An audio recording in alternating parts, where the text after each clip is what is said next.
Hello everyone, this is Team Trader Oxygen here. On Tuesday, we took an amazing 1 to 6 risk to reward trade. Let's see how we took that trade, a full A to Z breakdown. So, this trade includes an ICT SMT divergence and correlating with Dow, NASDAQ and S&P 500. For this notice that the Monday candle has taken daily buy side liquidity. So because the Monday can buy side liquidity and look at this price leg, so the other possibility was it to retrace down. So we had both of them in our mind. Large banks and institutions, if they want to sell over here, they need liquidity. So when the price makes a swing high, there is buy side liquidity above that. That means smart money is accumulating sell orders because it's selling to this buy side liquidity.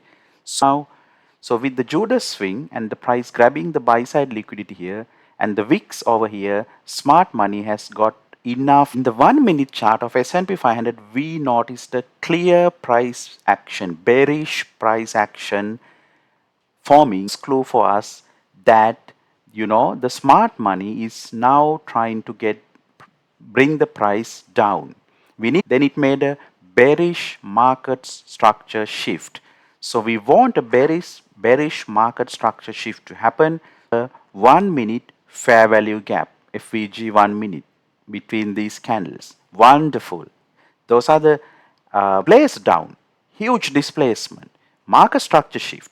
And if that order block just below it, if there's a fair value gap, that makes this order block a high probability, high quality A grade order block. So we notice that a aggression and SMT divergence between Dow, NASDAQ and S&P 500. So at that time we notice this happens, lower highs over here and higher highs, that is a bearish SMT is accumulating orders. So when smart money accumulates orders and when Dow has gone down, we expect the Dow has formed an intermediate term high here because Dow, once we place a sell limit order covering the fair value gap and the order block area, and then the price came and grabbed down these, so it was around 1 to 5. So we took partial profits 1 to 5 and then we kept some part of the trade to